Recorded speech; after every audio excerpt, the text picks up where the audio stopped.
तो दोस्तों आइए जानें कि भगवान श्री राम किस तरह प्रसन्न होते हैं।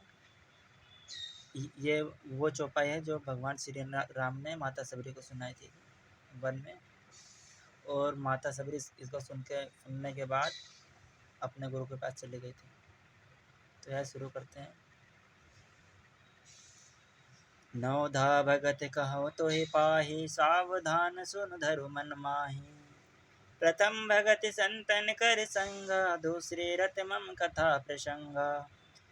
गुरुपद पंकज सेवा, तीसरी भक्ति अमान। चौथी भगत मम गुण गण, करय कपट तज गान। मंत्र जाप मम दृढ़ विश्वासा, पंचम भजन सुवेद प्रकाशा। छठ दम सेल विरत बहु कर्मा, निरत निरंतर सज्जन धर्मा। सातवां सम्मोहि मैं जग देखा, मोते संत अधिक कर लेखा। आठवां जथा लाभ संतोषा, सपने नहीं देखें पर दोषा। नवम सरल सब सन छल ही, नामम भरोस ये हरस न दीन्हा। नवमो एक हो जिनके होए, नारी पुरुष सचराचर कोई। सोई अतिशय प्रिय भामनी मोरे, सकल प्रकार भगत दृढ़ तोरे। जोगे वृंद दुर्लभ गति जोई, जो तो कहो आज सुलभ भई सोई। मम दर्शन फल परम अनुपा, जीव पाव निज सहज स्वरूपा। जनक सुता कह सुधि भामिनी, जानह कह करिवर गामिनी। पंपा सरहि जाहु रघुराई, ताँ होई हैं सुग्रीव मिताई। सो सब कहियो देव रघुबीरा, जानत हूँ पूछऊ मत धीरा। बार बार प्रभु पद सिरुनाई, प्रेम सहित सब कथा सुनाई। कही कथा सकल बिलोक, हरि मुख हृदय पद पंकज धरे। तज जोग पावक देह, हरि पद लीन भय जह नहीं फिरे। नर विविध कर्म अधर्म, बहुमत शोक प्रद सब त्यागहूँ।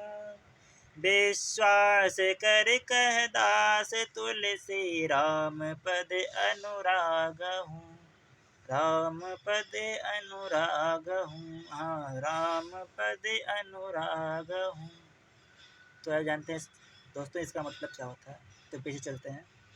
तो देखिए दोस्तों, हम वहाँ से जहाँ शुरू के तक पहुँचे, अब इसका मतलब समझते हैं क्या होता है। मैं तुझसे अब अपनी नौधा भक्ति कहता हूँ, तू सावधान होकर सुन और मन में धारण कर। पहली भक्ति है संतों का सत्संग, दूसरी भक्ति है मेरे कथा प्रसंग में प्रेम, तीसरी भक्ति है अभिमान रहित होकर गुरु के चरण कमलों की सेवा, और चौथी भक्ति यह है कि कपट छोड़कर मेरे गुण समूह का गान करें। भगवान श्री राम ने 4 चौपाइयों में ये बताया। अब आके देखते हैं क्या करें। मेरे राम मंत्र का जाप और मुझ में दृढ़ विश्वास, यह 5वीं भक्ति है जो वेदों में प्रसिद्ध है।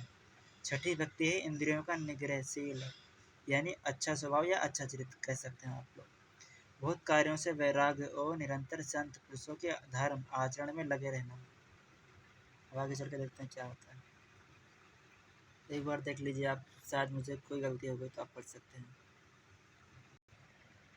अब भगवान यहाँ कह रहे हैं, 7वीं भक्ति है जगत भर को संभाव से मुझ में ओतप्रोत राम में देखना, और फंतों को मुझसे अधिक करके मानना। 8वीं भक्ति है जो कुछ मिल जाए उसी में संतोष करना, और स्वप्न में भी पराये दोषों को न देखना। 9वीं भक्ति है सरलता और सबके साथ कपट रहित बर्ताव करना। हृदय में मेरा भरोसा रखना, और किसी भी अवस्था में हर्ष और दैन्य विषाद का न होना। ये 9 में से जिनके एक भी होता है, वह स्त्री पुरुष जड़ चेतन कोई भी हो, यानी भगवान श्री राम उनसे प्रसन्न हो जाए। आगे देखते हैं क्या। हे भामिनी, मुझे वही अत्यंत प्रिय है, फिर तुझमें तो सभी प्रकार की भक्ति दृढ़ है। अतएव जो गति योगियों को भी दुर्लभ है, वही आज तेरे लिए सुलभ हो गई है। मेरे दर्शन का परम अनुपम फल यह है कि जीव अपने सहज स्वरूप को प्राप्त हो जाता है। हे भामिनी, अब यदि तू गजगामिनी जानकी की कुछ खबर जानती हो तो बता। सबरी ने कहा, हे रघुनाथ जी, आप पंपा नामक सरोवर को जाइए, वहाँ आपकी सुग्रीव से मित्रता होगी। हे देव, हे रघुवीर, वह सब हाल बतावेगा। हे देव बुद्धि, आप सब जानते हुए भी मुझसे पूछते हैं। यानी भगवान तो सब कुछ जानते हैं, फिर भी माता सबरी से पूछ रहे थे। तो आगे देखते हैं। बार बार प्रभु के चरणों में सिर नवाकर प्रेम से सुने, सब कथा सुनाई। सब कथा